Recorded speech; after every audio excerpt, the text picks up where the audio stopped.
आज मैं बात करूंगी फेक फ्रेंडशिप की। और ज़्यादातर इससे लड़कियां रिलेट कर पाएंगी, क्योंकि लड़के तो सच बताऊं अच्छे फ्रेंड बनाते हैं और उनकी दोस्ती भी काफ़ी मजबूत होती है। 100 में से 5-10% लड़कों के साथ ऐसा होता होगा कि उनकी फ्रेंडशिप नहीं चलती है, या वो लड़का उनको धोखा दे देता है, या फिर ऐसा होता है कि वो फेक निकलता है। लेकिन ज़्यादातर लड़कों की दोस्ती अच्छी रहती है, और एक अच्छी दोस्ती बिना किसी स्वार्थ के, बिना किसी चीज़ की उनकी दोस्ती चलती रहती है। लेकिन खास करके मैंने जो देखा है, अब देखो बहुत सारी लड़कियां इससे ऑफेंड हो जाएंगी जिसने सच में किसी को धोखा दिया होगा, किसी को डिसीव किया होगा। बहुत सारे ऐसे चीज़ें हैं, तो देखिए बुरा तो लगेगा जिन्होंने ऐसा किया है, लेकिन जिन्होंने नहीं किया है, जो मुझसे रिलेट कर पाएंगे ना, वो सारी चीज़ें समझेंगे कि जो मैं बता रही हूँ सच है। तो देखो मैं अपनी स्टोरी आपको बता रही हूँ, और मैं आपको सबसे मेन पॉइंट क्या बता रही हूँ, एक चीज़ है ना कि जो आपसे जलेगी वो आपसे कभी ये नहीं कहेगी चलो मैच करते, नहीं, वो धीरे धीरे चुपके चुपके वो आपसे कॉपी करेगी।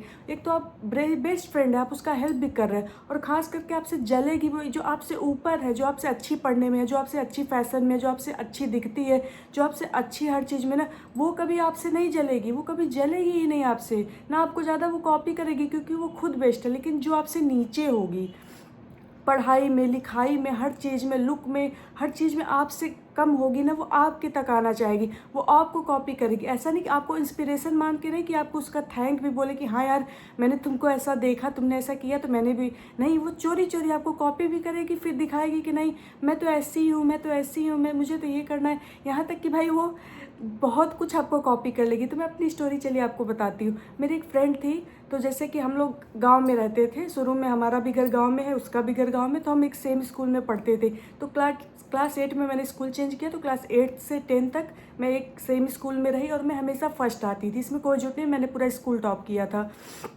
तो मैं 8, 9, 10 तीनों में, उसके पहले मैं फ़र्स्ट आती थी, मतलब उस स्कूल की मैं बात बता रही हूँ, मैं वहाँ पे भी फ़र्स्ट आई। अब पहले वो उसको बिल्कुल नहीं, कुछ नहीं आता था, बहुत जैसे कमज़ोर थी पढ़ने में, किसी की बुराई नहीं, बट रियल स्टोरी बता रही हूँ। फिर धीरे धीरे मेरे पास बैठने लगी। मेरे पास बैठते बैठते होता है ना कि थोड़ा थोड़ा संगत का भी असर होता है, तो वो सेकेंड थर्ड उसकी पोजीशन 1-2 साल बाद, यानी 9, 10th में जब हो गई, तो जो क्लास टेस्ट ये सब होते थे, उसमें धीरे धीरे वो सेकेंड थर्ड आने लगी। फिर अब धीरे धीरे फिर हमने 11th 12th अलग स्कूल से किया, फिर भी उससे कांटेक्ट बना रहता था। तो हमने धीरे धीरे फिर जब हमारी बारी आई 12th के बाद ग्रेजुएशन करने की, तो ये हुआ कि देखो जहाँ पे हम जिस शहर में रहते थे वहाँ पे कोई यूनिवर्सिटी, कोई अच्छा कॉलेज नहीं है। तो हम लोग सोचे कि कहीं बाहर चलते हैं, कहीं बाहर जाके करते हैं। तो मेरे घर वाले तो एकदम फ्री थे कि हाँ जाओ इलाहाबाद में, इलाहाबाद यूनिवर्सिटी से तुम कर लेना, या BHU में निकाल लो तो वहाँ कर लेना। तो मैंने दोनों इंटरेस्ट दिए, मेरे दोनों में निकल गए। तो मैंने प्रीफर किया कि मैं इलाहाबाद यूनिवर्सिटी, क्योंकि वहाँ पे ये था कि मेरे बहुत सारे रिलेटिव भी थे, तो थोड़ा तुम सबको जानती उनती रहोगी तो वहाँ पे एडमिशन करवा लो। होता है ऐसा है, पहली बार लड़की को भाई बाहर भेजते, थोड़ा बहुत डर भी तो होता है। तो ऐसा हुआ। अब इसमें ये हुआ कि उस लड़की का वहाँ पे नहीं हुआ एडमिशन, मतलब कि एंट्रेंस नहीं निकाल पाई। लेकिन उसको पढ़ने बार बार मुझसे कहती थी यार मुझे भी पढ़ना है, लेकिन मेरे घर वाले जाने नहीं देंगे, मेरे बाबा नहीं जाने देंगे। मैंने मतलब उसके घर का माहौल ऐसा था कि लड़की को बाहर नहीं, उसके मतलब ये था कि हिंदी, वही एक लड़की थी, उसकी बड़ी दीदी को तो पढ़ाया भी नहीं गया था सही से, उसको थोड़ा पढ़ाया जा रहा था, तो बाहर जाने की अनुमति नहीं दी। फिर मैंने अपने पापा से, अपने मम्मी से, सबसे, उसके बाबा से जो घर के मालिक थे, अच्छे से बात कराया, समझा, मतलब ना जाने कितने दिन समझाने के बाद 2-4 महीने के बाद ये कंफर्म हुआ चलो वो मेरे भरोसे उसको लोग भेज रहे हैं इलाहाबाद। यानी सारा सिनेरियो आप समझ रहे हो, मेरे भरोसे उसको लोग भेजे वहाँ पे। फिर भाई वहाँ पे रहने के बाद उसने जो उत्पात मचाया।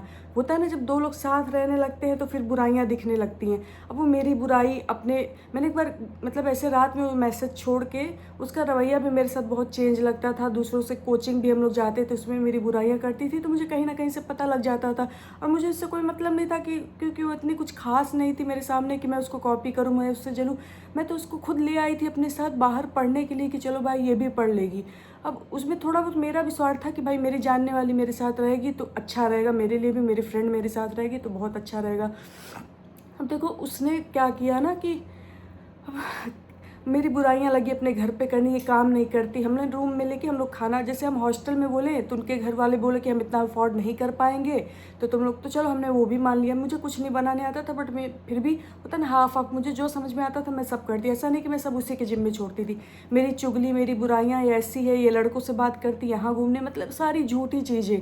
अपने घर पे मेरे मैसेज किए जा रही है, अपने घर पे अपनी दीदी से, मतलब और अपने बॉयफ्रेंड से, सबसे मेरी बुराइयाँ कर रही है। एक दिन ऐसे रात में उसने दोनों लोग फ़ोटो उसी के फ़ोन में देख रहे थे, बस वो सो गई।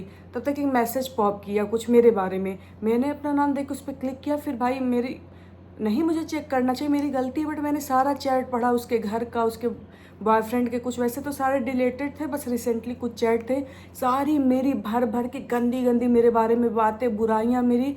भाई मेरा एकदम दिमाग होश उड़ गया। तब तक मुझे बिल्कुल नहीं पता था कि ऐसा कुछ चल रहा है मेरे साथ।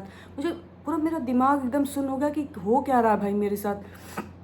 एकदम मेरा मतलब एक होता ना, मैं सन्न हो गई कि जिसको मैं इतना कुछ मतलब यहाँ तक मैं जिसको उठा के ले आई हूँ, जिसके घर वाले नहीं मान रहे थे उसको आगे की पढ़ाई के लिए भी, उसके बाद फिर मैं वहाँ से कटना, फिर धीरे धीरे ऐसे ये चीज़ें बढ़ते रहीं बहुत। फिर थोड़ा सामने भी आई, फिर सामने झगड़ा झड़प होने लगी, फिर धीरे धीरे और उसकी जलन मुझसे बढ़ते गई। अब मुझे समझ में नहीं आता, ऐसे बहुत सारे महीने हमने काटे, फिर भी बहुत सारे मतलब 1-1.5 साल काटे। फिर मैंने सोचा अब यहाँ से हटना चाहिए, मैं अपने घर चली गई, मैं अपने मम्मी पापा से कही मुझे इसके साथ नहीं रहना, बट मैं डायरेक्टली कुछ कह भी नहीं पा रही थी, कुछ समझ भी नहीं पा रही थी कैसे कहूँ क्या कहूँ।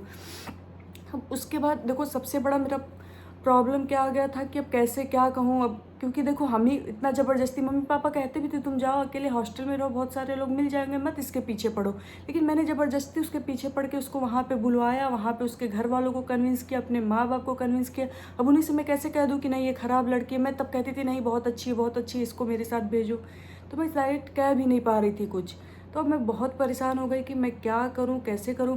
फिर मैं अपने बहन को, मेरी बहन भी 12th पास तब तक कर चुकी थी, मैं ग्रेजुएशन सेकेंड ईयर में आई थी और मेरी बहन भी लगभग ग्रेजुएशन कर चुकी थी, सॉरी ग्रेजुएशन नहीं 12th कर चुकी। मैंने उसके साथ आई, मैं उस रूम से अपना सारा, मैं उस रूम में उसके पास गई भी नहीं, कुछ टाइम बाद आई, सारा सामान उठवाई और एक दूसरे रूम में हम लोग शिफ्ट हो गए। उसके बाद बात करने को मैसेज कॉल मेरे पापा के फ़ोन पे, मम्मी के फ़ोन पे सबके कर रही है कि इसके वजह से मेरी पढ़ाई रुक गई, मेरी पढ़ाई रुक गई, ये हो गया वो हो गया, मैं इसकी वजह से। अरे तुम ये सोचो तुम मेरे वजह से पढ़ने आई थी, और भाई उसके बाद देखो अब आराम से अभी तक, अब उस चीज़ को 2-3 साल बीत चुके हैं, वो अभी तक आराम से जो घूमती है, जो कपड़े पहनती है, मतलब लगता ही नहीं कि वही माँ बाप थे जो मना करते थे, रोती थी कि भाई मुझे पढ़ना है। तो मुझे क्या वो दे रही थी, जो क्या होते हैं बद्दुआएँ दे रही थी कि तुम्हारे वजह से मेरी पढ़ाई रुक जाएगी, ये हो जाएगी। फिर उसने ऐसा कन्विंस किया, एक होते हैं ना माँ बाप, देखो जिसके थोड़ा पढ़ाई का असर, बिना पढ़े हुए भी बहुत अच्छे होते। पहले के लोग तो नहीं पढ़ते थे फिर भी बहुत दिमाग होता था। एक होता है ना कि पूरे परिवार में यही एक लड़की थोड़ी पढ़ी हुई है। अब उसके बाद ये पूरे परिवार में ऐसे कन्विंस कर दी कि मेरा पढ़ना बहुत ज़रूरी है, मैं ये करूँगी, मैं वो करूँगी। तो कन्विंस करके इसने कैसे भी वहाँ मेरे बिना भी रह लिया। लेकिन उस टाइम मुझे इतनी गाली इसने दी, बट मेरे पापा ने देखा, मेरे पापा मम्मी ऐसे हैं कि मुझे ही बोले कि तुम क्यों ऐसा की, मतलब उसकी गलती नहीं ले रहे थे। तो फिर मैंने कहा कि पापा मम्मी को मैं ख़राब नहीं बोल रही हूँ, मेरे कहने का मतलब है कि हमेशा वो लोग मुझको सपोर्ट ही करते हैं और चाहते हैं कि मैं हमेशा अच्छे से रहूँ। ये नहीं कि बस एक होता है ना, बच्चे अपनी गलतियाँ नहीं, अपनी नहीं गलतियाँ बताएंगे, दूसरों की गलतियाँ बता देंगे कि इसने ऐसा किया, और उसके बाद तुरंत माँ बाप मान भी जाएंगे, और माँ बाप मान भी जाएंगे इसने, और दूसरे को ही डांटेंगे कि मेरे बाप बाप है। दोनों पहलू देखते हैं कि कुछ तो तुम्हारी भी गलती होगी, कुछ तो उसकी भी गलती होगी। अब देखो मैंने भी, जब उसने मेरे बारे में बहुत सारी बुराइयां की तो मेरे मन में भी तो उसके लिए बुरा ख्याल आएगा ही। तो मैंने भी, जो मेरा बहुत क्लोजली, वैसे मेरी कोई इतनी फ्रेंड नहीं थी, बस 1-2 लोगों से, अपनी बहन से मैंने शेयर किया कि ऐसा मेरे साथ हुआ, तो मैंने भी उसकी बुराइयां की।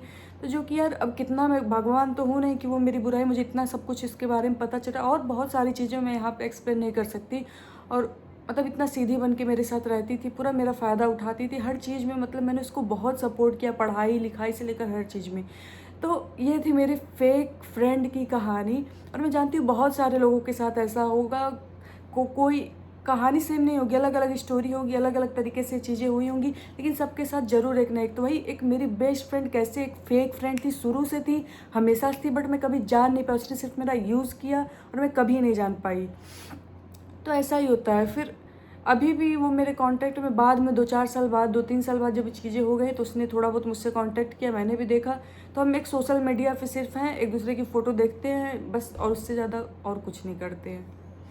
तो अगर आपकी भी कोई फेक फ्रेंड ऐसी है तो आप कमेंट में ज़रूर बताइएगा कि आपके साथ क्या हुआ, कैसा हुआ, और आपकी वो फेक फ्रेंड कौन थी या क्या स्टोरी थी, अगर आप चाहेंगे तो बताइएगा।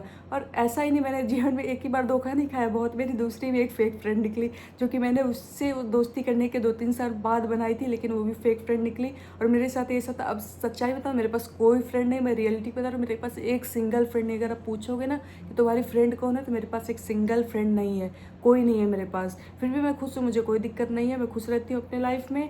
और आप लोग भी अपना कमेंट करिएगा, अपनी बातें साझा करिएगा। करिएगा, अपनी स्टोरी मेरे साथ शेयर कर सकते हैं, बताइएगा। तब तक के लिए मिलते हैं अगले ब्लॉग में, तब तक के लिए thank you, tata, bye bye.